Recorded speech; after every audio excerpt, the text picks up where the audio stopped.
Bueno, arratsaldeon, muy buenas tardes a todos. Bienvenidos a un nuevo ciclo de aulas de salud que desde Quirón Salud Guipúzcoa organizamos año tras año con el deseo de acercaros las últimas novedades en temas de salud con los mejores especialistas. Ya son más de 10 años los que llevamos organizando este tipo de espacios de aulas de salud y este año volvemos con 6 charlas que las abordaremos a lo largo de todo el año. Porque el Grupo Quirón Salud está comprometido con las personas, queremos que conozcáis un poco más ese compromiso. Quirón Salud. Miles de profesionales con un único objetivo: cuidar la salud y bienestar de los pacientes y sus familiares. De personas que no son un nombre en una ficha, ni un código de barras en un tubo. Son personas, familias, emociones detrás de cada rostro. Estar a su lado es lo que nos hace diferentes. Una visión de la medicina basada en la conexión con el paciente, o mejor dicho, con la persona. Una persona que confía en nuestros recursos, en nuestra capacidad, en nuestra experiencia, pero sobre todo, confía en quien le habla de tú a tú. Nuestra actitud nos diferencia.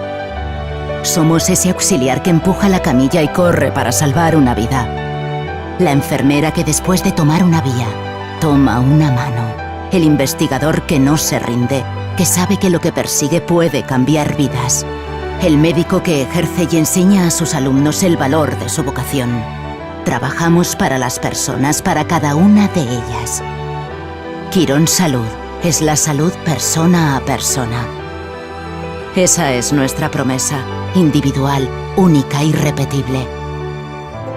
Y la transmitimos con un símbolo amable, de colores cálidos, cercanos, propios. Seguiremos llevando a cabo iniciativas innovadoras. Haremos del futuro nuestro presente.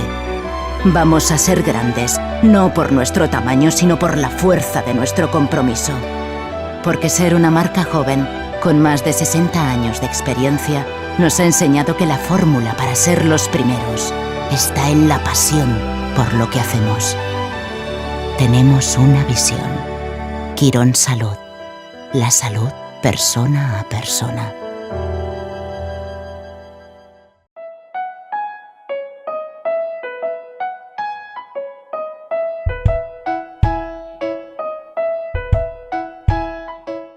Me dio una ciática, decíamos, y estuve por lo menos 20 días sin poderme meter en la cama, de dolores. Fui a la residencia, a urgencias, y me hizo una placa y una resonancia. Se la llevé, nada más que la vio, dice, ¿esto es de operarte o te quieres quedar cojo? Digo, no, yo cojo no me quiero quedar. Y dice, bueno, pues entonces te operamos. Digo, pues cuando diga. La conocíamos ya desde que la operó la mujer, hace 22 años, la operó la mujer y quedó, ya la ves, divinamente. Por eso pues, la elegí a él, por eso. Muy buena, muy buena. Tanto de los médicos, que de las enfermeras, que todo. Hasta ahora, muy bien todo. Y le recomendaría que fuera Úrculo, porque nosotros, ya lo ves, muy contentos. Yo es el primer día. Y según él, que quedó divinamente. Y es verdad, porque cuando dice una cosa, es que es así. Si es malo, te lo dice también. Y por eso, pues, hemos ido a él. La primera vez que me dormían, y yo cuando entro a estos sitios, como entra muy poco, gracias a Dios, venía hecho un flan. Bueno, pues entré allí con una confianza, entramos ayer. A las 3 y pico me estaban operando. Y muy bien. Luego hoy, este día y mañana, a la mañana dice que nos manda para casa. Un médico es muy bueno, pero como persona para tratarle, fenomenal.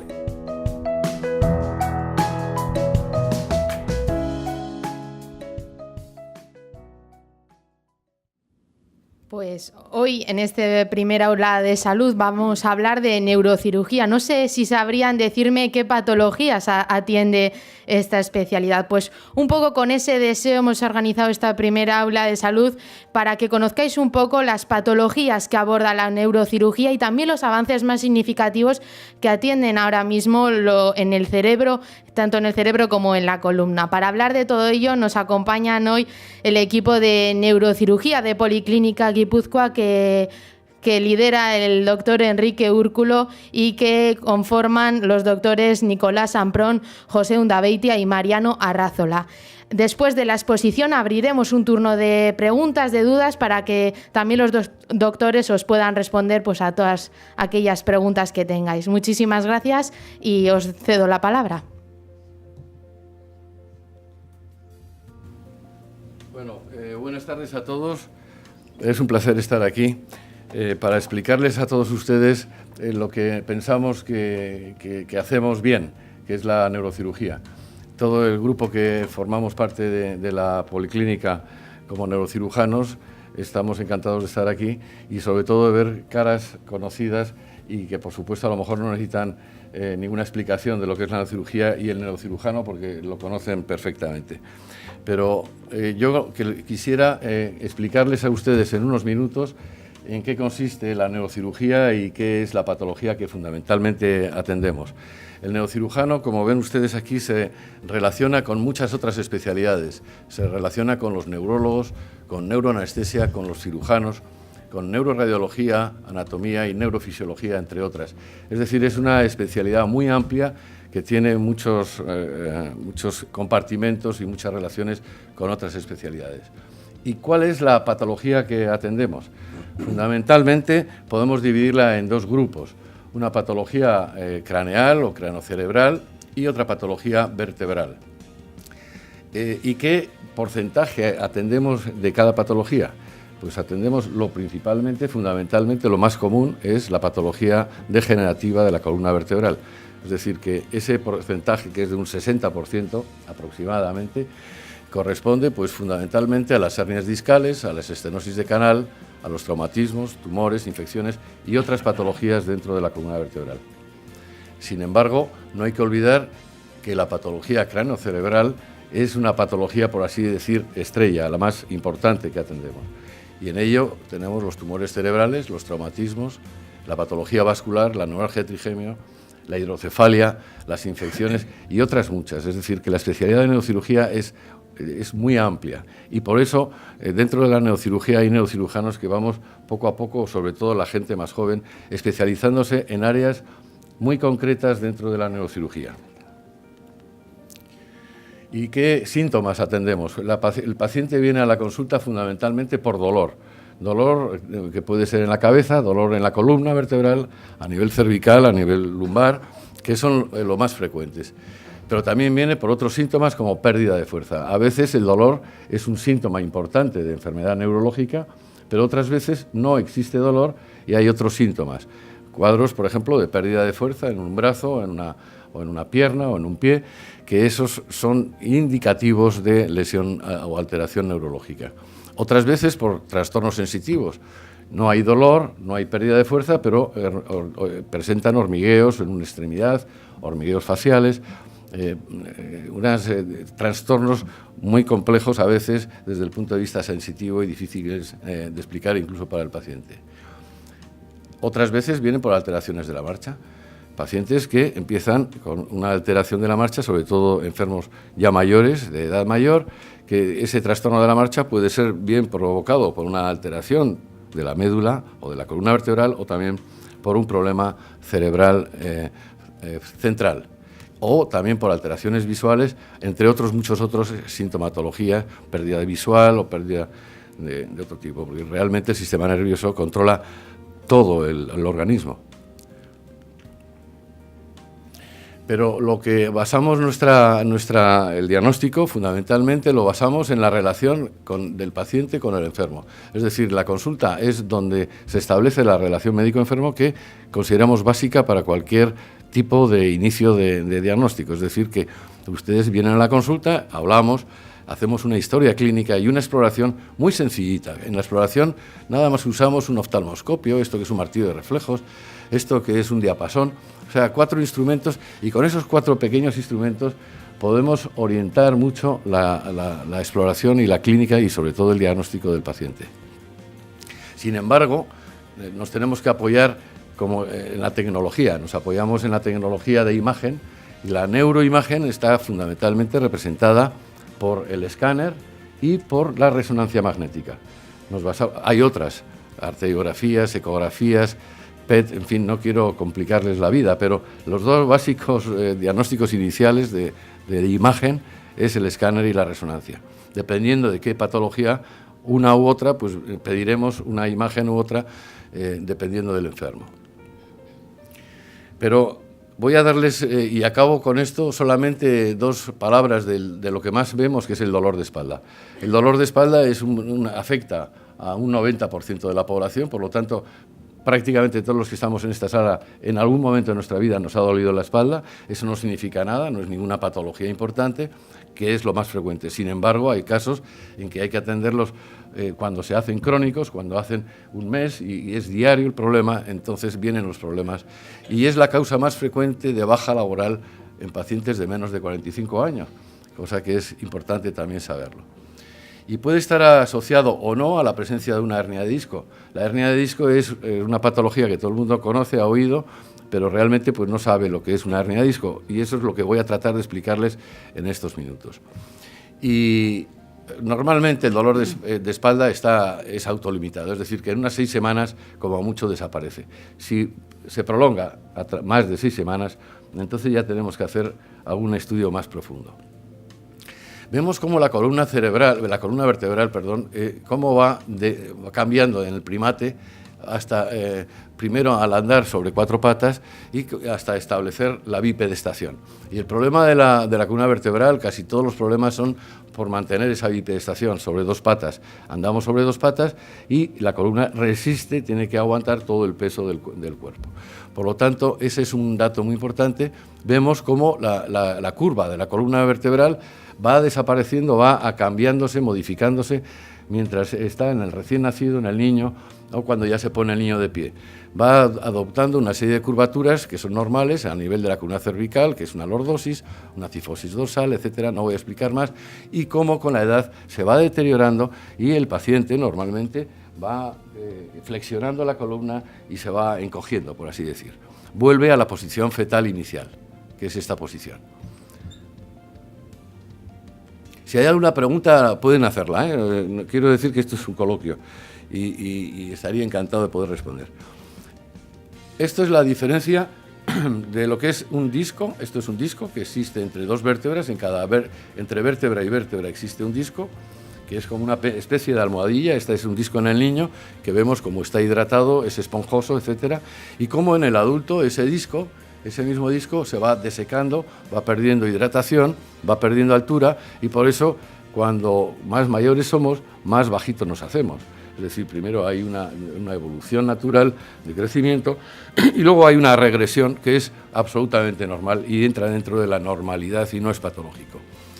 Por lo tanto, no todos los problemas discales deben tratarse, hay que andar con un poquito de cuidado. Bien, estas son imágenes que paso rápido para que entiendan la relación entre esto, que es un disco, y esto, que es lo importante. Y por eso nosotros estamos aquí, porque somos neurocirujanos. Nosotros atendemos y vemos las compresiones nerviosas, como de este tipo. Esto es una columna vertebral lumbar, es una imagen de un problema de pinzamiento, que ustedes han oído hablar, y cómo ese pinzamiento va disminuyendo la altura del disco y comprimiendo esto, que es lo importante y por eso duele, que es la raíz nerviosa, que va a la extremidad inferior, en este caso, y por eso producen ciáticas. La ciática no es otra cosa que un dolor por compresión nerviosa. ¿Y qué es una hernia de disco? Pues una hernia de disco es esto. Esto es una imagen, esta es la médula espinal a nivel cervical, y esto es una vértebra, y esta es otra vértebra, y este es el disco que se ha desplazado hacia atrás haciendo una compresión. Es un mecanismo sencillo, pero el problema de todo es un problema nervioso, un problema neurológico con compresión nerviosa y por lo tanto hay que resolver. Otras imágenes pueden ser estas. Esto es un disco normal, ven ustedes, de color blanco, hidratado, amplio, con una movilidad normal. Aquí detrás de la columna vertebral, detrás de los discos y de los cuerpos vertebrales, esto que son estos filetes que parecen fideos, son los nervios que van a las piernas, y un problema de compresión, de una hernia de disco, que no es otra cosa que este sobresaliente que comprime al nervio que pasa por aquí, produce el cuadro doloroso ciático, si es a nivel lumbar, o de un brazo, si es a nivel cervical, o de otras extremidades o de otras zonas del cuerpo, si es de otros niveles. Y la resonancia magnética, como vemos aquí, nos ha dado pues una imagen de todo, no solamente de la columna vertebral, sino del cráneo, del cerebro, de las estructuras nerviosas, muy importante. Pero no todo esto debe ser operado. Es decir, todas estas patologías que señalo aquí, ninguna es quirúrgica. El problema de esto es que la resonancia magnética hipertrofia los diagnósticos, aumenta. No hay ninguno de nosotros que tengamos aquí, si nos hacemos una resonancia magnética lumbar, que la columna sea normal, ninguno. Todos tenemos cambios degenerativos que son normales dentro de la evolución natural de la edad. Por lo tanto, ojo con la lectura de los informes, que cada vez se hacen más resonancias, se hacen los informes, y los informes el radiólogo pone lo que ve, y efectivamente hay cambios degenerativos, hernias discales, que no tienen por qué dar sintomatología. Sin embargo, no solamente todo es quirúrgico, hay tratamientos que no hace falta operar, no hace falta abrir para tratar el dolor. En el tratamiento del dolor hemos hecho a nivel vertebral pues infiltraciones de todo tipo, infiltraciones de corticoides, etcétera. Ustedes han oído hablar de todas estas cosas, de las que otras son quimionucleolisis, cosa que ya no se usa en la actualidad, trasilol. Es decir, la medicina evoluciona, en la historia de la medicina hay muchas cosas que ya no se utilizan, se van poniendo de moda, y es como otras cosas en la vida, ¿no? Realmente es interesante que sepan esto. O sea que las modas en medicina son importantes. ¿Y qué tipos de cirugía nosotros utilizamos? O mejor dicho, ¿qué tipos de cirugía existen hoy en día? Me gusta clasificarlo en 4 tipos. Unas técnicas que son mínimamente más invasivas, pero máximamente efectivas. Y hay técnicas que son máximamente invasivas, pero mínimamente efectivas. Hay otras técnicas quirúrgicas que son mínimamente invasivas y mínimamente efectivas. Y hay otras que son máximamente invasivas y máximamente efectivas. Es decir, la palabra solamente es para indicar la mínima invasión, que el procedimiento es mínimamente invasivo, pero no significa que eso siempre sea lo mejor, porque hay veces que no es necesario hacer toda esa tecnología, y eso solamente son realmente palabras. Pero entre todas ellas, por supuesto, el neurocirujano elige siempre la más sencilla y la mejor para el paciente, que es la primera, es decir, tratar los problemas que son serios con la mínima invasión, pero con la máxima efectividad. Pero yo pondría la efectividad antes que la invasión. Es decir, a mí que la incisión o que la cicatriz sea de 1 centímetro o de 4 centímetros es exactamente igual. Lo importante es que esté solucionado el problema que estamos tratando. Yo quiero que ustedes vean cómo ha evolucionado el quirófano. Esto es un quirófano y les voy a presentar unas fotos, y con esto ya finalizo de verdad.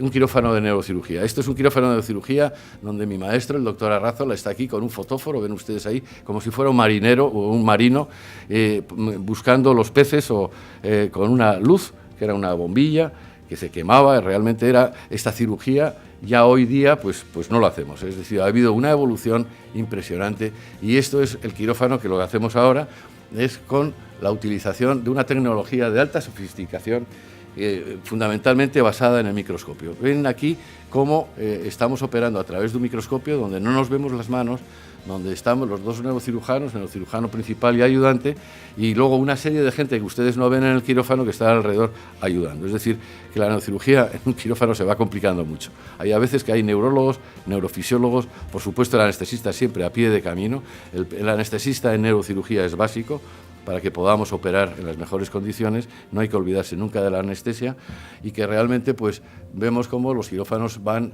modificándose, y las posturas quirúrgicas. Ustedes siempre preguntan, ¿y cómo me va a poner en quirófano? ¿Boca abajo, boca arriba, de lado? Bueno, pues estas son las posturas más frecuentes. Y por supuesto, si hacemos una cirugía lumbar mínimamente invasiva, fíjese el dedo del cirujano, que realmente es más grande que la incisión que hacemos, ¿no?, para entrar dentro de la columna, y entonces lo ponemos en lo que se llama decúbito prono, o sea, boca abajo, ¿eh? Pero, sin embargo, otras veces operamos al paciente boca arriba, dependiendo de la patología, y a veces operamos con el paciente sentado, es decir, que realmente, como ven aquí, este paciente está puesto en quirófano, este es el quirófano de la policlínica, en posición sentada. ¿Para qué? Para operarles la porción por detrás de la cabeza o del cuello. Es decir, que cada zona del cuerpo tiene su posición quirúrgica, ¿eh? Y yo quería que vieran estas imágenes porque nunca las han visto. Han podido ver muchas cosas, han podido ver imágenes de resonancia, de escáner, pero nunca han visto lo que es un quirófano por dentro. Y eso me gusta señalar, que es un poquito complejo. A veces desde aquí no veo esta imagen, pero podíamos pasar viendo todas estas otras cosas. Y al final quería decir unas palabras de la robótica en neurocirugía, el robot. Dentro de los quirófanos se van complicando, cada vez tenemos más instrumental, cada vez tenemos mejores implantes, a veces ponemos implantes de titanio en la cabeza o en la columna vertebral o en la columna lumbar con los nuevos discos o los nuevos tornillos, en fin, una serie de tecnología importante. Pero toda esa tecnología está basada en el neurocirujano, en el conocimiento del neurocirujano. Pero ahora el neurocirujano tiene que basarse en otros conocimientos. Es decir, es como si un piloto de aviación llevara un reactor, y en el reactor, tanto para despegar como para aterrizar, necesita, y para llegar al punto definitivo, no, yo quiero ir de aquí a Londres, entonces hay que saber dónde está Londres y dónde tenemos que aterrizar, en qué aeropuerto y en qué pista del aeropuerto. Eso es lo complejo a veces en neurocirugía, y en todas las cirugías, saber dónde están las cosas a tratar y llegar bien a localizarlas. Por eso estamos haciendo desarrollo en Biodonosti, y aquí tenemos gente que está ayudando a ellos, a los técnicos, físicos, ingenieros, para hacer un robot como el Da Vinci.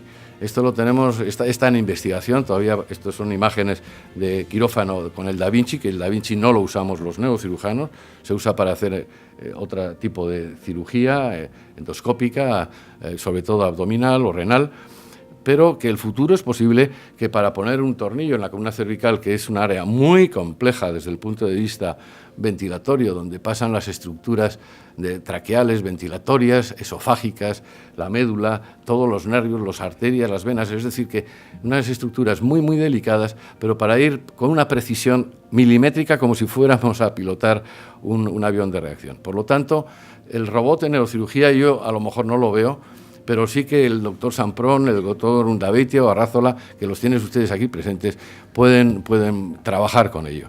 Me encantaría que fuera así. ¿Y qué pasa? Solamente una palabra para decir que toda esta tecnología, todos estos aparatajes que van saliendo en el 2004, luego el 2005 otro nuevo, en el 2006 otro, en el 2008... Eso es como los coches, es decir, los coches ahora son automáticos, casi nos llevan de una ciudad a otra sin necesidad de conducirlos. Ese es el futuro, y el futuro en neurocirugía pasa lo mismo. Es decir, que la tecnología se va incrementando y nos tenemos que incorporar a toda esta nueva tecnología, que es enormemente costosa, y eso también hay que pensarlo. Es decir, que cualquier tipo de intervención que requiera un implante o cualquier otro material necesitamos, es un costo económico muy alto. Y hay otro problema, y es que no sé yo qué va a pasar en esta sanidad. ¿Qué pasa? Que el envejecimiento de la población hace que pacientes hoy en día de 80, 90 años quieran estar como a los 40 o 50 y quieren operarse, y quieren estar igual de bien y quieren seguir andando y es muy complejo, es verdad, y no hacemos milagros, porque los cirujanos no hay cirugía ni cirujanos milagrosos, conseguir que un paciente que esté parapléjico, paralítico, que tenga 90 años con un trastorno mental, etcétera, pueda recuperarse. Es decir, que tenemos unas limitaciones muy importantes dentro de la cirugía. Pero sí que es verdad que, por otro lado, hemos hecho cosas que antes no se hacían y tenemos unos resultados 1000 veces mejores o cirugías mucho más eficaces que lo que se hacía hace 40 o 50 años. Pero toda esta tecnología no sirve para nada si no hay un neurocirujano o un cirujano detrás, un personal muy cualificado, enormemente cualificado. La especialidad de neurocirugía es enormemente compleja, requiere unos conocimientos anatómicos, fisiológicos, neurológicos, radiológicos muy importantes, pero sí que conseguimos con esta tecnología que nos ayude, pero no podemos depender de esa tecnología, no podemos depender. Y por fin, finalizo diciendo, pues la toma de decisiones, que en realidad lo importante, como siempre en medicina, es el diagnóstico y la indicación terapéutica en cuanto a la selección del paciente y de la técnica quirúrgica, y todo ello depende pues de la edad, que no es lo mismo la edad cronológica que la biológica. Hay enfermos de 80 años que están estupendamente bien y que pueden resistir cualquier tipo de anestesia y de cirugía. Sin embargo, hay gente muy joven que cualquier tipo de anestesia puede venirles mal o tener un problema intraoperatorio. O sea que realmente la edad no es un parámetro aislado importante, pero tenemos que saber la indicación de una operación, qué es lo que queremos hacer, qué quiere el paciente llegar a estar. Es muy importante saber las expectativas del paciente, los riesgos y beneficios de toda cirugía. Todo tipo de intervención quirúrgica tiene una serie de riesgos que no hay que asumirlos, porque son riesgos anestésicos generales de muchos tipos, vasculares, etcétera, o incluso neurológicos, que no podemos a veces controlar, a pesar de que lo más importante para nosotros es la seguridad del paciente en quirófano. Eso es lo más importante, que no haya infección, que las cosas vayan bien, que la anestesia vaya bien. Es decir, nosotros controlamos todos los equipos que hay alrededor nuestro apoyando la cirugía. La elección de la técnica es muy importante, saber qué técnica le viene bien a cada paciente, es decir, hay que construir o hacer pues un traje a medida. Los resultados, porque no siempre podemos esperar unos resultados óptimos, hay veces que por mucho que hagamos, y aunque hagamos bien las cosas, no conseguimos unos resultados espectaculares. Podemos descomprimir un nervio en una columna lumbar, pero el paciente seguir con dolor de espalda, porque a veces no puede la cirugía resolver todos los problemas.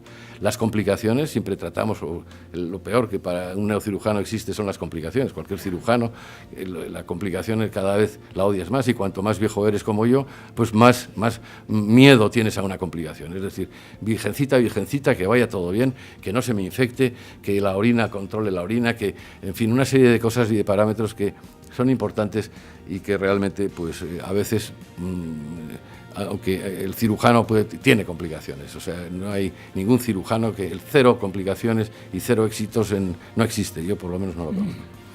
Y realmente las expectativas del paciente, hemos dicho que es muy importante, y también de su familia, según qué tipo de patología, en enfermos con hidrocefalias, ancianos, que colocamos una derivación para controlar las presiones cerebrales, pues a veces los resultados no son tan espectaculares como la gente pensaba, y dice, oiga, pues no está tan bien el AITA como estaba antes y tal. Bueno, sí, pero la válvula, en fin, una serie. Es decir, que las expectativas del paciente y de la familia son importantes y tenemos que conocerlo bien, y sin olvidar los costes. Los costes de cada procedimiento quirúrgico cada vez se van complicando más y por lo tanto son más caros, pero efectivos en muchos casos. Por lo tanto, ustedes, si quieren cualquier cosa de un neurocirujano, aquí tenemos a una representación muy importante. En San Sebastián tenéis, que sepáis, una neurocirugía de altísima calidad. Yo he sido presidente de la Sociedad Española de Neurocirugía, conozco muy bien la neurocirugía española e internacional, y yo tengo el honor de decir que tenemos un equipo muy, muy importante de neurocirujanos, y donde, si ustedes buscan la confianza y la calidad, buscar siempre la opinión del experto, y aquí tienen todos los expertos para que intenten responder a sus amables preguntas, si es que tienen alguna pregunta por hacer. Pues muchas gracias a todos.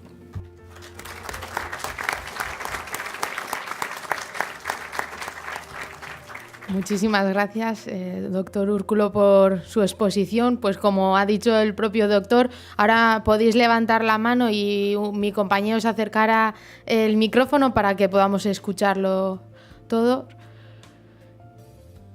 Antes de hacer la pregunta, sí que me gustaría abriros un poco también a vosotros.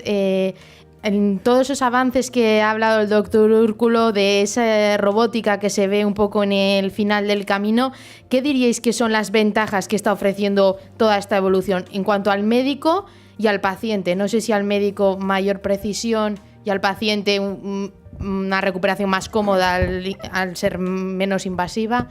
Las ventajas que detrás de toda esa tecnología hay.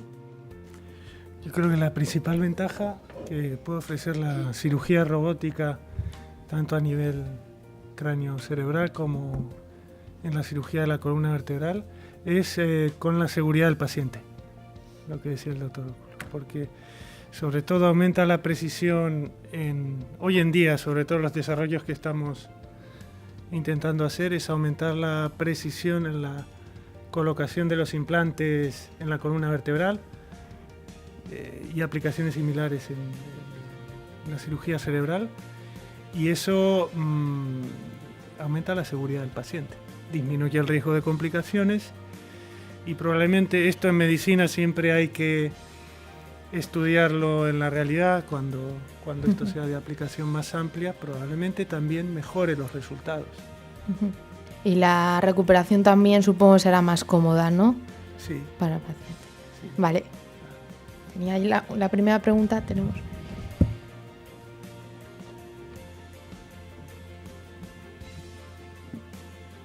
Buenas noches y muchas gracias. Se le oye, sí. Sí, por esta charla que nos estáis dando y poder consultar. Consultar concretamente mi caso. Vamos a ver. Yo tengo ahora 71 años. Entonces, a partir de los 20 y tantos, empecé a tener procesos de ciática dolorosos. De vez en cuando tenía casos procesos de esta ciática que es muy dolorosa. Pero a los 35 tuve una crisis muy fuerte.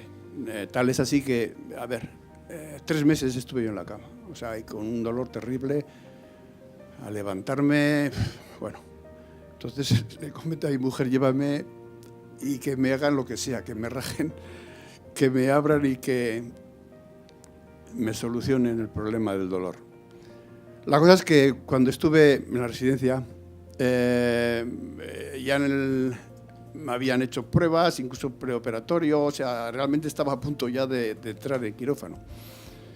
En ese transcurso vino un médico de la familia conocido de la familia y me aconsejó que no me hiciera. He visto esa curva de tecnología que empieza en el 91, bueno, yo todavía estoy más aquí. Me imagino que pensando que a lo mejor que todavía la tecnología no estaba a un nivel como para garantizar o para tener una mínima probabilidad de éxito. La cosa es que cuando yo salí de allí, no sé si gracias a que hago todos los días una serie de ejercicios, la verdad es que el dolor me desapareció y he tenido una vida bastante cómoda en el sentido de que no me han vuelto aquellos dolores tan terribles que tenía. Pero hace 2 años noté que el pie, estamos hablando de hace 35 años, y lo que noté fue hace cosa de 2. El pie derecho, pues no lo levanto. Tal es así que empezaba a caerme en la calle. El año pasado me caí 4 veces. O sea, es que pierdes el control del pie y en un momento que no te das cuenta, te caes. Entonces, pedí vez para la doctora de cabecera, me mandó al traumatólogo y el traumatólogo nada más verme me dijo, pues sí, eso. Y el tema es, claro, que yo veía que el músculo tibial se me había atrofiado. Entonces, claro, sin ese músculo, a ver cómo muevo yo el pie. Me dijo, bueno, pues esto, me dijo taxativamente y con rotundidad, esto no tiene solución. Claro, yo hoy, el día de hoy, al abrir el periódico y ver el artículo que aparece en el Diario Vasco, a ver, se me ha abierto una esperanza. Y yo, pues eso, quería consultaros a ver si esa esperanza es posible, no es posible, o a ver qué me podéis contestar. No sé si quiere, yo le puedo contestar diciendo que que lo peor que puede tener un médico es crear falsas expectativas. Lo peor. O sea, y un neurocirujano aún peor. Es decir, ninguno de los que estamos aquí, creo yo, me podéis contradecir, podemos asegurarle que nada podemos solucionar de esa pérdida de fuerza. Con el 100% de seguridad seguro que no. Es decir, aunque haya una compresión, que seguro que después de los años posiblemente sea por desgaste, con la imagen que he puesto, de desgaste, de pinzamiento vertebral y de compresión del nervio, por eso el pie no funciona, el pie no se levanta por ese motivo. Pero bueno, la cirugía también tiene unos límites y si usted está bien y haciendo una vida normal, bendito sea el Señor. Yo creo que, a ver qué dicen mis amigos y colegas. Bueno, por lo que entiendo es que ahora no tiene dolor, ¿no? Es solamente que tiene pérdida de fuerza. La causa pueden ser muy variadas, múltiples. Si no hay una compresión directa sobre el nervio, yo creo que la recuperación con una cirugía sería casi... Decir que recuperaría con una cirugía sería algo... un engaño, vamos a decirlo rápido. La pérdida de fuerza del pie puede deberse a muchos motivos, no siempre por una compresión, puede ser por una enfermedad neurológica, por una enfermedad del nervio que ha estado comprimido durante mucho tiempo, por muchas causas, ¿no? Entonces, un electromiograma y diferentes pruebas añadirían más precisión a un diagnóstico, ¿no? Y a lo mejor es la solución mejor para usted y más cómoda es ayudarle a que viva lo mejor que pueda con esa limitación que usted tiene. Medidas ortopédicas, rehabilitadoras, etcétera, etcétera. Y no siempre se solucionaría operando. No conozco el caso y habría que ver más cosas, ¿no? Pero lo que ha comentado. Ya depende del grado de pérdida de fuerza que tiene. No sé si es el 100%, el 80% o el 50%. Pero por lo que me ha dicho, yo creo que se estabilizaría con lo que tiene. Es lo lógico sería eso. Y si no hay pérdida, si no hay dolor, si no hay compresión, habría que llevar la mejor calidad de vida que usted pueda en la situación en la que está fenomenal, pues con esa limitación. Quiero puntualizar, y es que es importante, el dolor, usted se fue al cirujano, que me abran, decía, que me abran porque me duele al principio, lo entiendo perfectamente. En cambio, con la pérdida de fuerza, dice, bueno, un poco cojo, pues bueno, no pasa nada porque no me duele. En su caso, como ha dicho el doctor Arrazola, por supuesto, yo creo que no hay nada que hacer y es mejor dejarlo en paz y que se... Pero en confianza le diría, y sobre todo a la sala, que si hay pérdida de fuerza, aunque no haya dolor, hay que tener cuidado. Porque el problema está en que cuando hay una parálisis, eso no hay vuelta atrás. Es decir, es muy complicado, a no ser de que se haga de inmediato. Si hay una parálisis, hay una sección del nervio, una complicación muy seria, a no ser que se actúe de inmediato, eso no tiene marcha atrás. Por lo tanto, y mucha gente viene con unas lesiones, alteraciones motoras de pérdida de fuerza y ya muy difíciles de mejorar, porque ya vienen muy tarde. Es decir, los primeros síntomas, y sobre todo la pérdida de fuerza, porque cuando a uno le duele, se soluciona. El dolor es el mejor aviso, pero la pérdida de fuerza o sensibilidad también son muy importantes, pero la gente le protesta menos. Es curioso cómo hay gente que viene casi, no paralítica, pero casi, y bueno, pues dice, bueno, no pasa nada. Y son problemas mucho más serios. En su caso no es nada serio, eso es... no pasa nada. Yo siempre digo que a nosotros nos preocupa más la pérdida de fuerza que el dolor. Es decir, el dolor normalmente se soluciona, pero cuando el enfermo le desaparece, el dolor normalmente se acompaña de una pérdida de fuerza. Entonces cuando nosotros nos preocupamos, porque eso sí que es una secuela que puede ser de por vida. El no tener dolor y tener pérdida de fuerza es mucho peor para el enfermo, aunque él diga que está mucho mejor porque no tiene dolor. Venga, no hay preguntas, no hay nada. Todo el mundo está... Pueden ser eso y otras Luego cosas. tengo yo una. Hola. Bueno, yo ahora 2 años me he operado tanto del túnel carpiano de la mano derecha como de la izquierda. Y antes lo escuchaba que ese hormigueo, bueno, pues a mí la derecha de vez en cuando sí se me duerme y siento el hormigueo como que no me debe circular bien, o no sé, siento que tal vez mi túnel no se ha recuperado totalmente. ¿Hay posibilidad de volver a intervenir o...? Es una pregunta muy interesante. Quizá, yo creo que el doctor Undavitia, que le gusta mucho el periférico, es una cirugía muy sencilla, el túnel carpiano. Lo que pasa es que es siempre el diagnóstico. Los hormigueos pueden ser por una compresión, estaba hablando de una compresión de un nervio, que es muy frecuente, sobre todo en mujeres, en el túnel del carpo, a este nivel. Una hipertrofia que comprime el nervio y le da hormigueo en la mano. Pero eso puede ser de aquí, también puede ser cervical. El doctor Undavitia, le doy la palabra porque seguro que le puede alucinar. No, repetir lo que ha hecho el doctor Úrculo. Entonces, al igual que puede ser una ciática o un dolor nervioso del tipo que sea, la causa más frecuente es que hay una compresión de un nervio a algún nivel. Puede ser a nivel de la salida de la raíz nerviosa en la espalda, en la columna lumbar, en la columna cervical o en una porción de una extremidad, en este caso la muñeca. Entonces, la cirugía más habitual, como usted ha dicho, es la descompresión de ese ligamento que está comprimiendo el nervio y es el que genera la clínica.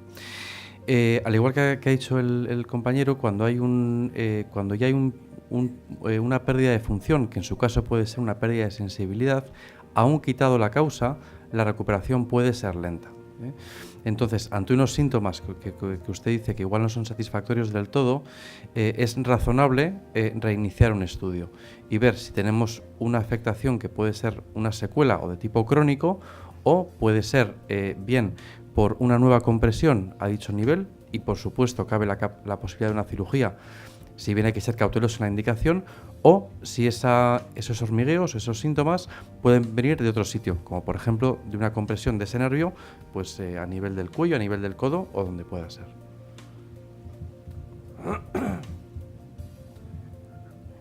No sé si hay alguna pregunta más. Por ahí tenemos algunas.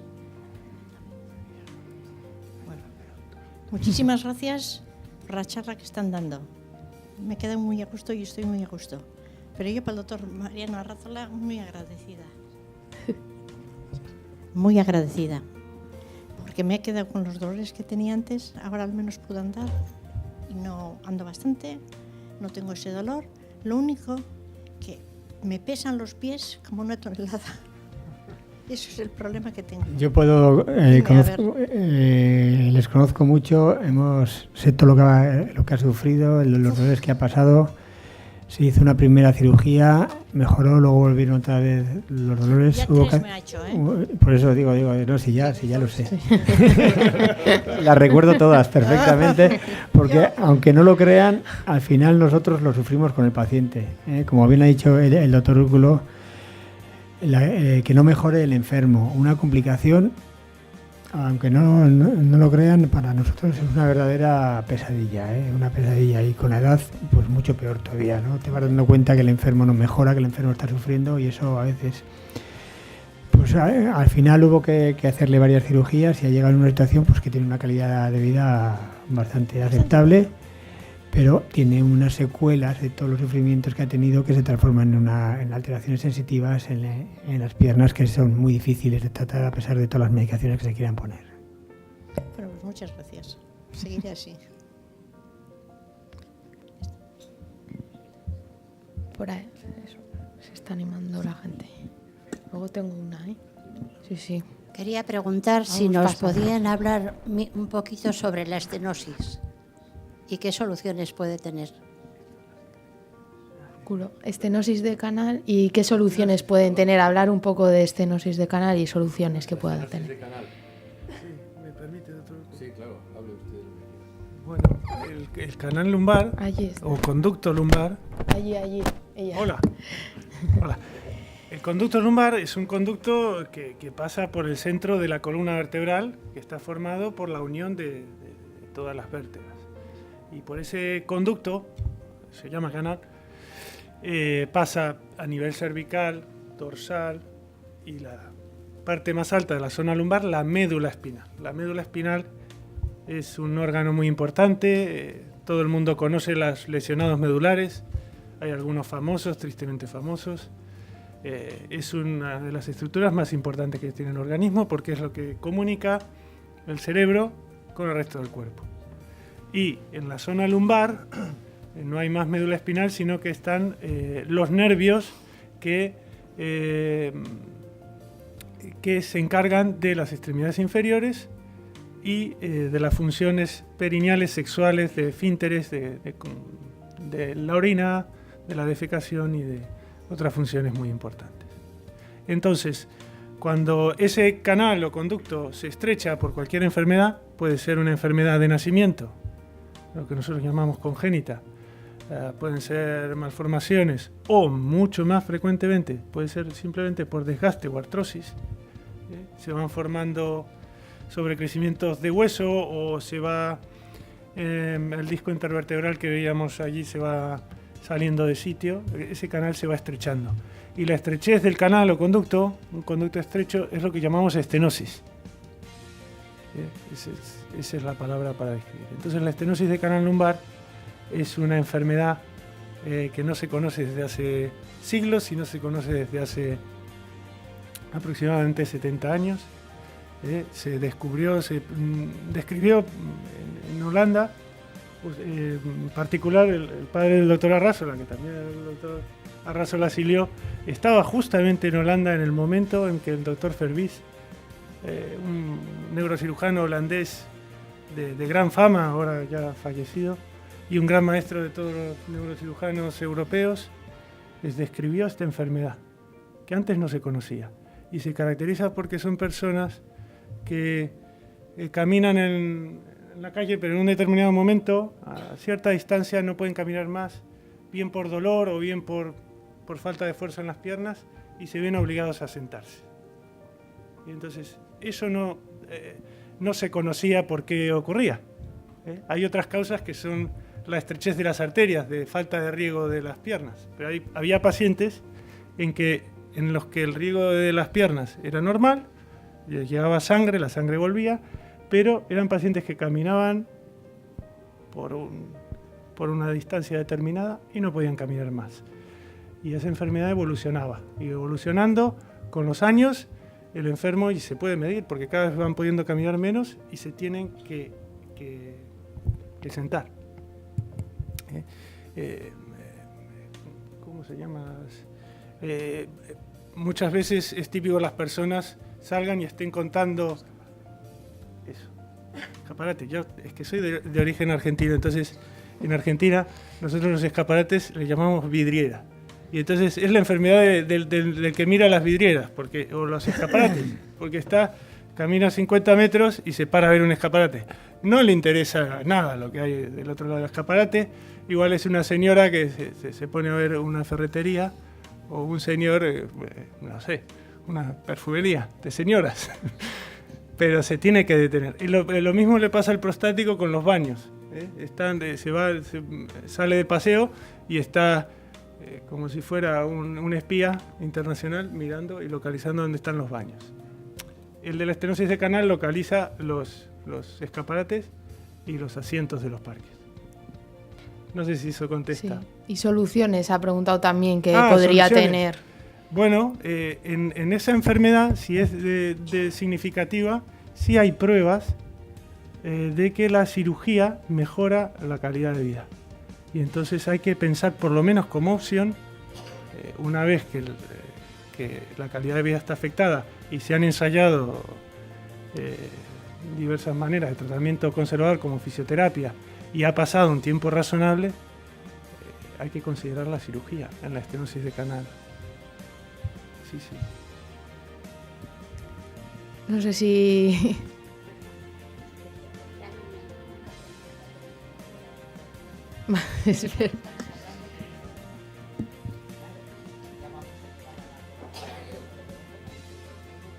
Espere, para que le escuchemos todos, porque si no los del fondo... Gracias. Ya. Bueno, yo solamente quería hacer, no es una consulta, pero sí es una consulta. Primero darles las gracias por la conferencia que nos están dando.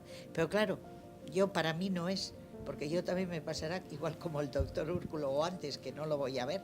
Pero si ya vamos a ir a la robótica, pienso que también habrá que pensar un poco los niños y los jóvenes, cómo van con esas mochilas o como le llamemos, unos elementos en la columna, muy jovencitos, y llevan ordenadores, libros, todo eso ahí. Y a mí me desespera cuando le veo, porque como a mí me molesta la columna y tengo problemas en la columna, pues es que les veo a niños de 10 años con unos pesos que me parece terrible.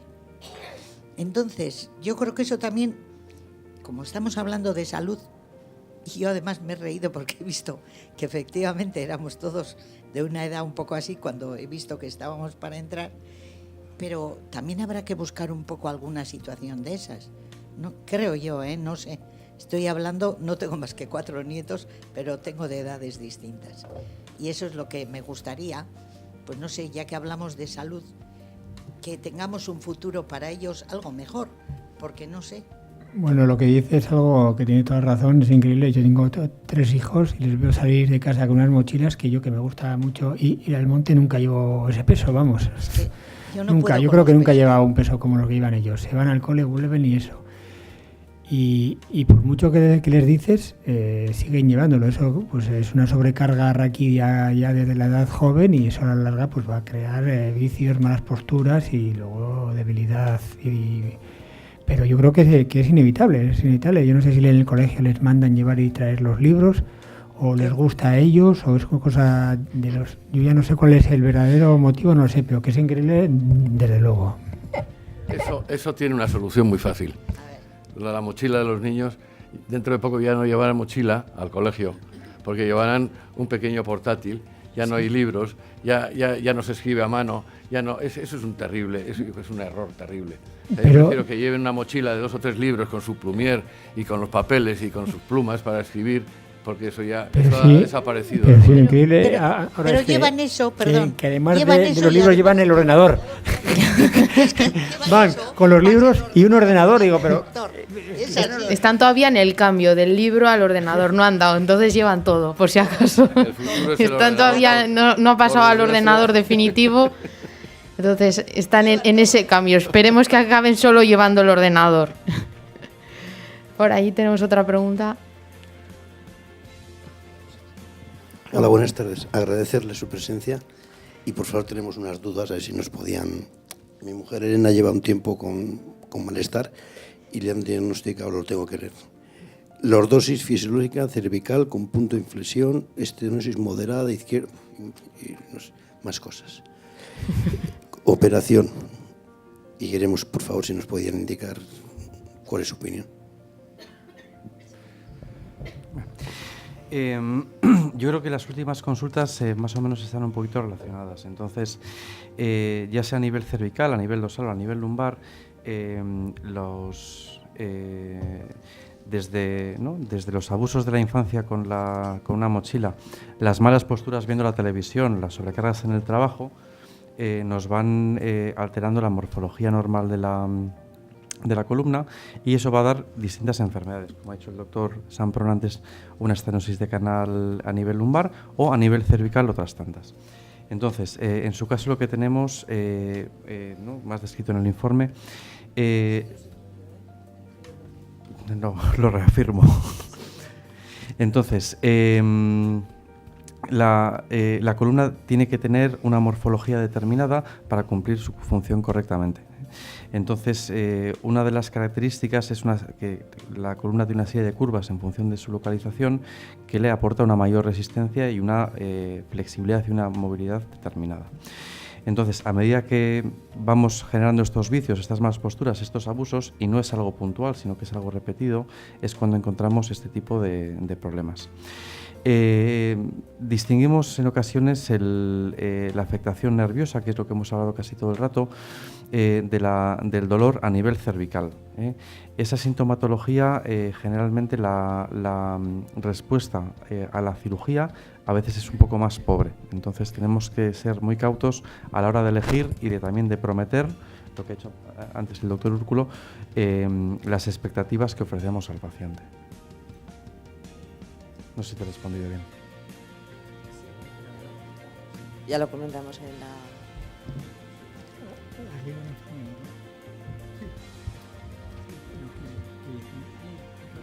No sé si queréis comentar. Sí, no, totalmente de acuerdo con el doctor Undaveitia, no tengo nada que ver.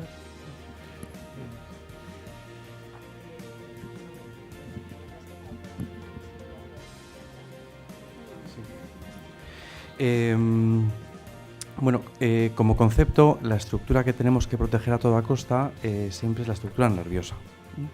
Entonces, cuando tenemos un acceso directo a lo que llamamos una vía anterior, generalmente se prefiere. Entonces, a nivel cervical tenemos un corredor, un pasillo que ha puesto ahí la naturaleza, que nos permite, con una incisión muy pequeña y sin cortar apenas ningún tejido, llegar directamente a la columna cervical. Esto también enlaza con lo que ha comentado antes el doctor Urculo, perdón. Nuestro objetivo no es el objetivo último, pero sí es un medio importante que cualquier cirugía sea mínimamente invasiva. Y eso no es para cultivar el ego del cirujano, sino que cuanto menos sea la agresión que producimos en el cuerpo, mejor va a ser la recuperación y la posibilidad de complicaciones. Entonces, en ocasiones oímos, pues me han operado con 1 centímetro, con 2, con 2 dedos. Entonces, no es tanto el poder, ¿no?, lucir después quién opera más pequeño o más grande, sino simplemente que la cirugía, que al fin y al cabo es una pequeña agresión al cuerpo, sea lo menor posible, ¿eh? Entonces, sí, es la que nos permite un abordaje más amplio y podemos controlar todas las estructuras que están relacionadas con el máximo respeto a la estructura crítica, que va a ser la estructura nerviosa, que de eso se trata la cirugía.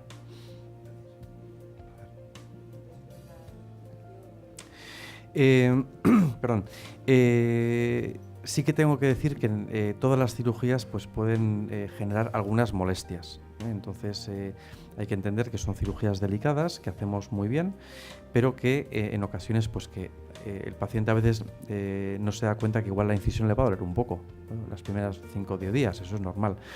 Entonces, en este tipo de cirugías podemos esperar 4 o 5 días de cierta molestia al tragar, de cierta... la voz puede cambiar un poquito, se queda un poquito más pastosa y poco más, ¿eh? Entonces, cuando somos capaces de hacer esta cirugía por este medio, normalmente pasadas 24 horas, ¿no?, el día de la cirugía, mejor dicho, se suele guardar reposo, porque en ocasiones estamos un poquito mareados, estas cosas, pero se inicia precozmente la deambulación, o sea, el pasear, el comer, y salvo a una incidencia que es más que poco habitual, en 48 horas o así solemos dar el alta. Eso es lo que hacemos, ¿no?, casi siempre. El objetivo nuestro, esa pregunta es tramposa, porque yo no opero a nadie para tener que rehabilitarle. Entonces, el objetivo es que la medida que hagamos sea una medida única y suficiente. Entonces, nuestro objetivo es que no haga falta. Sí es cierto que según las lesiones que pueden haber asociadas previamente, por ejemplo, desgaste de las vértebras o una contractura muscular, se puede beneficiar de ese tratamiento. Pero nuestro objetivo es que esa sea la única medida necesaria. Y no arruinar a su audiencia. Tenemos ahí una pregunta, sí, allí. Yo quería hacer la siguiente pregunta para que funcione esto. No, acérquese hay que acercarle a la... ¿Qué me podían decir sobre la eunaresia cerebral?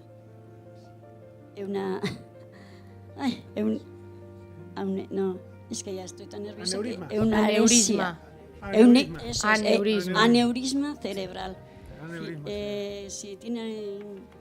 Si hay alguna cirugía o cómo se trata, ¿no? Sí, eso es.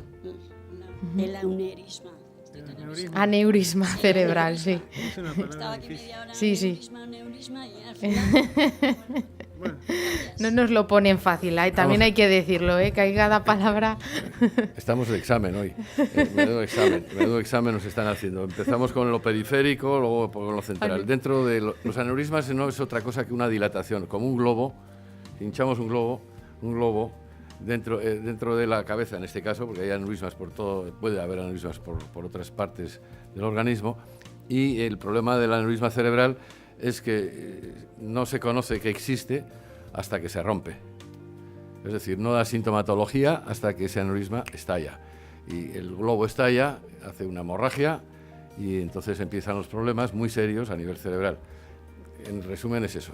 Y para el tratamiento, por supuesto, hay tratamiento. Siempre hemos operado los aneurismas abriendo una cabeza y haciendo clipando, poniendo un clip, o sea, una cosa para evitar la hemorragia, porque si no se muere el enfermo. Y ahora, desde hace bastantes años, ya mediante la tecnología dentro de la arteria, por dentro de la arteria se llega a las arterias del cerebro y se tapona por dentro del globo. Se mete como unos coils, unas estructuras, unas cosas para que compactar eso y que no se rompa, no vuelva a romperse. Hombre, el aneurisma, la situación, si el aneurisma se ha roto,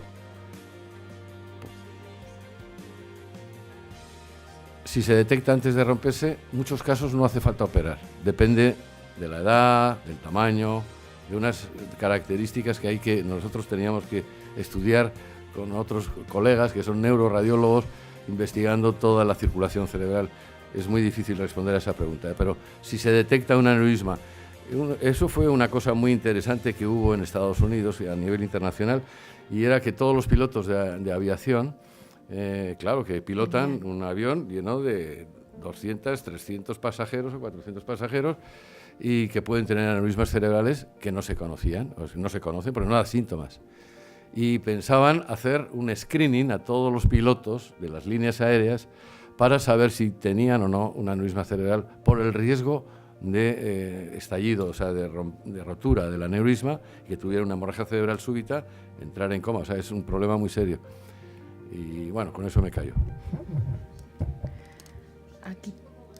Mucho. Es una patología que no es grave si no se conoce. Yo puedo tener un aneurisma cerebral porque nunca me he hecho ninguna prueba en el cerebro y no quiero hacérmela, por supuesto, porque si detectan un aneurisma ya me han fastidiado la vida. O sea que prefiero no hacerme. Virgencita, virgencita, que me quede como estoy. A mí... Eso es, exacto, un derrame. No es hereditario, no. Hay familias que tienen cierta tendencia a tener, hay familias que sí, pero muy poco, son esporádicos, no tiene por qué ser. O sea, si usted tiene un aneurisma, el hijo no tiene por qué tener, ¿eh? No. Hola, yo. Allí. Buenas tardes. A mí me gustaría saber, yo desde que nací he estado con dolores de espalda y nací en el 59, el 14 de abril. Y siempre me conocen que siempre estaba enferma, ¿no? Por los dolores, claro. La comida ha sido muy buena, la salud, o sea, el ejercicio también, o sea, me han cuidado muy bien. Yo quisiera saber si los dolores de espalda me diagnosticaron hiperdolosis lumbar, ¿no? O sea, el culo para afuera, como me dijo, bien pequeñita, Pero eso me ha causado con el tiempo unas crisis luego, a los 16, de cistitis, a los no sé qué, de no sé qué, pérdida de potasio. Bueno, o sea, estirar una pierna y ver estrellas de repente. Cantidad de cosas, Dolor de espalda, hernia discal, me la meto yo misma. Tengo rigidez, vamos, una rigidez increíble. Si estoy más tiempo en la cama, bueno, o sea, no es calidad de vida esto. A mí el doctor Insausti me dijo que yo tenía hipercalcemia, hipercalcemia hereditaria o maligna y grave. ¿Qué es primero?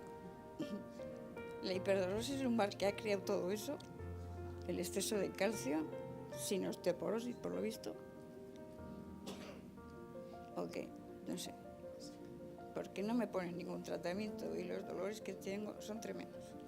Sobre todo ahora que el lumbosacro se me ha quedado como rígido, que no puedo balancear, vascular. ¿Me oye, no? Sí, sí. ¿Me han entendido? Quiero saber si es una enfermedad metabólica o, no sé, de hipercalcemia, o si tiene alguna solución los dolores, porque a veces me desespero, porque no puedo hacer ningún plan, ninguno. También yo creo que hipercalcemia tengo que tener, porque yo me acuerdo con mi pequeñita tuve el tifus, que antes se tenía, y cuando venían a sacarme sangre, bueno, en aquellos tiempos, claro, y se acuerda mi hermana, se acuerdan que se tiraba la chica toda la mañana para sacarme un poquito de sangre, y todavía me ocurre que ya no me vuelvo a hacer, porque luego me deja 3 meses el brazo hecho polvo. Es peor, o sea, si me hago alguna cosa, es peor, fijo. O sea, que es que no sé si es de huesos, es por el calcio o el... no sé, porque ¿de dónde saca tanto calcio mi cuerpo? A ver, quiero decir. Yo voy a intentar ayudarle, ¿vale? Me parece que hay dos situaciones. Una en que hay enfermedades de la columna vertebral, ¿verdad? Que la columna vertebral se enferma. Y otra en que hay otras enfermedades del organismo en general que afectan a muchos órganos, entre ellos la columna vertebral. Parece que usted tiene esta segunda clase de enfermedades. Entonces, en primer lugar, lo que hay que hacer es un diagnóstico correcto. Por lo que cuenta, parece que es una enfermedad de tipo metabólico, del calcio, que probablemente pierda calcio. Todos los huesos, y en particular la columna vertebral, que está hecha de huesos, se debilitan, se deforman. Al deformarse, pues afectan a los nervios que están por dentro y eso duele muchísimo. Duele muchísimo. Me recordó mucho a los cuadros de Frida Kahlo, no sé si conoce a la pintora mexicana. La pintora mexicana sufría muchísimo porque en su momento no había cirugía para las fracturas vertebrales. No existían los tornillos, las barras ni nada de eso. Y sufrió un accidente de autobús en México y se partió la espalda al medio. No quedó parapléjica ni nada, pero no había manera de volver a unir en aquella época los huesos. Y entonces le mandaron unos corsets, cama, y la pobre sufría unos dolores muy largos años de su vida. Más o menos lo que refiere, yo creo que peor, porque ella estaba en la cama con morfina o en la bañera y lo transformaba en arte, transformaba ese dolor y sufrimiento en arte. Entonces creo que lo que necesita primero es un diagnóstico, qué enfermedad tiene, que probablemente, por lo que cuenta, parece que es un problema del metabolismo del calcio. Eso por un lado, que puede tener tratamiento su enfermedad de base. Y por otro lado, el problema del dolor. Yo creo que el problema central es el dolor, no es tanto la columna. Entonces el dolor hoy en día se puede abordar como una enfermedad en sí. Uno puede tener una enfermedad que sea dolor. La enfermedad es dolor. Y entonces ahora tenemos colegas especialistas en esas enfermedades que son extremadamente complejas desde el punto de vista médico, científico, pero particularmente desde el punto de vista humano, familiar, social, psicológico, etc. Otra pregunta. Entonces, yo creo que necesita un abordaje desde, yo le recomendaría por un lado el dolor como dolor, olvidándose de si la columna está más o menos, el culo más o menos salido. No, eso no me importa, el calcio. Sí. Y por otro lado tener un diagnóstico, saber qué le pasa, qué pasa con ese calcio arriba abajo, el potasio que lo echa o lo... Tener las cosas claras. Pero yo creo que en eso los neurocirujanos podremos colaborar con otros colegas, pero no creo que podamos ser su médico de referencia. ¿Usted me recomendaría no tomar calcio o oxalatos, por ejemplo? No, el calcio en general es excelente para todos. Hombre, es que todo tiene calcio, claro. Pero oxalatos... Lo que tienes que tener es un diagnóstico. Pues ese es el hipercalcemia y de nacimiento la hiperglucemia. Hipercalcemia. No, entonces pero este es un caso excepcional, en general la población general no se confunda. Tiene que consumir alimentos con calcio, en fin, hacer ejercicio, cuidarse la salud. La hipercalcemia es una enfermedad muy infrecuente, muy infrecuente. Cuando uno tiene la mala suerte de tener una enfermedad infrecuente, las soluciones son las famosas enfermedades raras. Las soluciones, hay menos investigación, menos conocimiento de la población en general y de los médicos en particular. Le recomiendo que, yo creo que es un caso complejo, no le puedo dar una recomendación así, no me atrevería a ser tan imprudente. Vamos a ir por ahí, teníamos una. Hola, buenas tardes. Bueno, el dichoso dolor, yo también estoy de dolor. Yo tengo una lesión, una tetraplegia incompleta, C6, C7, y desde hace 16 años. Entonces, todos los días tengo el dolor neuropático en mi pierna izquierda y en las dos manos. Me han solido ver, bueno, me ven en la unidad del dolor. En el 2005 me pusieron un electroestimulador que me han quitado el septiembre del año pasado porque no me iba bien. Hace 2 meses me operó Alberto Márquez en la policlínica de una estenosis de canal lumbar. Más que nada era una lipomatosis por corticoides o algo así. Sigo en el dolor y bueno, quería saber a ver qué me podían decir sobre el dolor neuropático.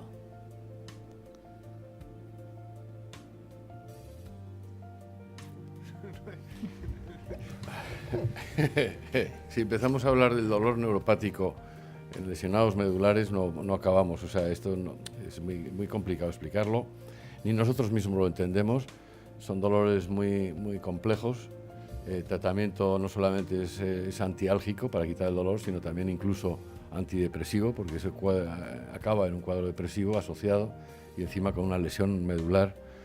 Lo que no entiendo es por qué le han operado teniendo una lesión medular de una estenosis de canal lumbar, pero bueno, eso es otro aspecto. Es decir, bueno, en la cuanto lesión perdón, medular... no, quería decir y acabo que el dolor neuropático, que es lo que pregunta, es realmente complejo el tratamiento y adecuar el tratamiento. Eso es también como pues hacer una camisa, ¿no?, a medida, o un traje a medida, porque cada uno tiene unas dosis diferentes, cada persona es diferente. Existen cada vez más fármacos para esos tipos de dolores, pero realmente a veces ni los estimuladores, en fin, desde el punto de vista de estimulación medular, etcétera, resuelve todos los problemas de dolor neuropático, que son complejos a veces. En lesionados medulares, me refiero traumáticos, sí. Si hay alguna otra pregunta para ir terminando ya. Vamos con la última aquí. Espere. Sí, mejor para que podamos escucharle todos.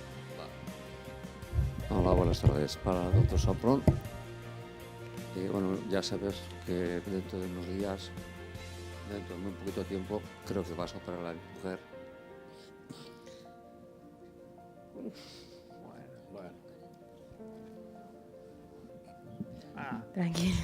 Tranquilo. Y el problema es que es una descompresión medular en las cervicales, que tiene unos picos. Entonces quería saber en la operación cómo se va a realizar y qué problemas podría existir en caso de que había una cosa medular.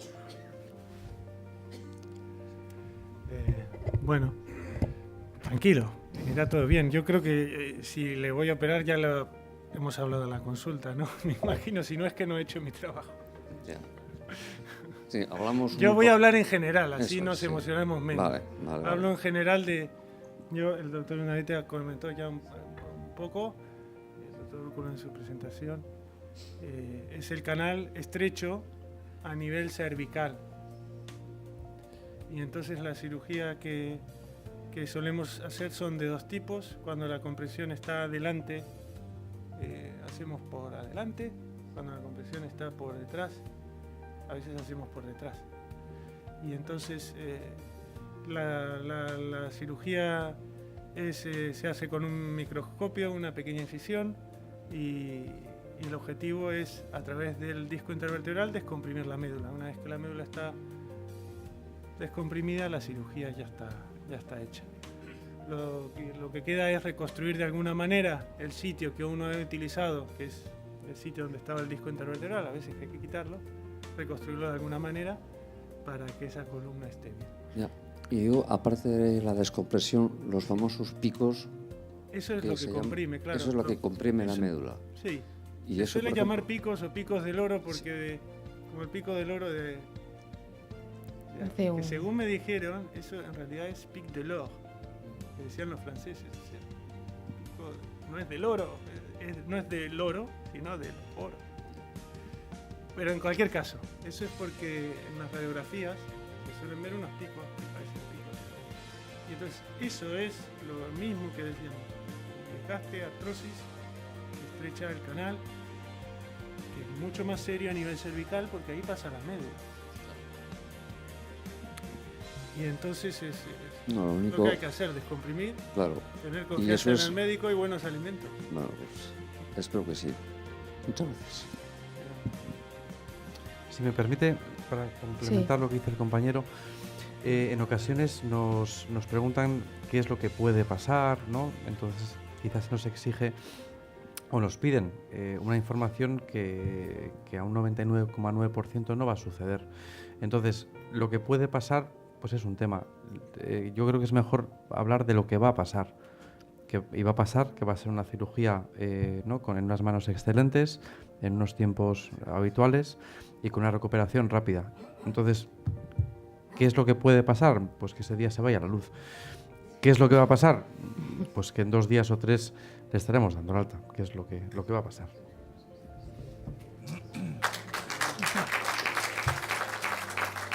Parece que sí, buenas vamos noches. a ir terminando Sí. ya a las 2 últimas, ¿vale? A ver, bueno, a mí me diagnosticaron hace 17 años una hernia discal.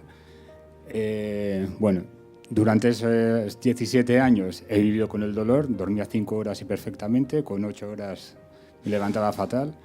Y hace 4 meses, pues de repente ya el pinzamiento se aumentó y me cogí lo que es la pierna derecha. Entonces he estado, pues 3 meses de baja y tal. He visto las fotos de las hernias discales y vamos, parecía que era mi resonancia directamente. Y entonces el médico del trauma en principio me dice que no me opere, que es lo que es el disco que está fuera, digamos que se secará, que en principio que no tendrá vida y como que no me va a dar dolor. Mi pregunta va ¿en qué momento se decide operar o no operar a esa persona? O sea, porque yo a día de hoy, bueno, estoy trabajando, pero bueno, mi pierna derecha aguanto, digamos, el dolor, la espalda ahora no me duele, ha cambiado de sitio. Y entonces, ¿en qué momento se decide? No sé. A mí el médico me comentaba que, bueno, hay un 50 y un 50% de como que podría quedarme bien o mal, o sea, no sé. Entonces, ¿en qué momento se puede valorar eso? ¿En qué sintomatología tendría que tener para el punto de operarme? Hombre, Gracias. hoy día, con las técnicas que se utilizan, en principio la cirugía de la hernia discal lumbar, que sería su caso, es una cirugía con resultados muy buenos. Entonces, ¿cuál es el momento en el que hay que operar? Yo suelo decir a los enfermos, el momento en que el dolor que él tiene le limita su calidad de vida durante cierto tiempo, yo creo que sería una causa para indicar una cirugía. Si usted ya no puede, ha cambiado sus hábitos de vida, su calidad de vida, su forma ha dejado de hacer actividades que le gustaban, que ya no las hace, yo creo que hoy día, por una hernia de disco única, simple, que comprime un nervio, yo creo que sería una indicación de operarse, porque los resultados son muy satisfactorios hoy día. Y vamos con la última. Hola, buenas noches. Yo solo he venido porque al saber que estaban aquí, venía a agradecerles enormemente que en 2 ocasiones me hayan operado, el doctor Úrculo y Semprún, y estoy encantada de haberlos conocido y de seguir conociéndolos. Así que muchas gracias. Pues una forma buena de terminar. Por eso espero al final, porque sé que cosas suenan mal, pero yo estoy encantada. Y no ha sido nada de columna, ha sido más bien de hipófisis. Pues vamos a dar por finalizada este aula de salud. Muchísimas gracias a ustedes por venir y a los doctores por las explicaciones que nos han dado. Decirles que pueden salir tanto por el interior del acuario, viendo todas las peceras y dando un pequeño paseo, o por arriba, por donde han entrado. Tienen esas 2 opciones.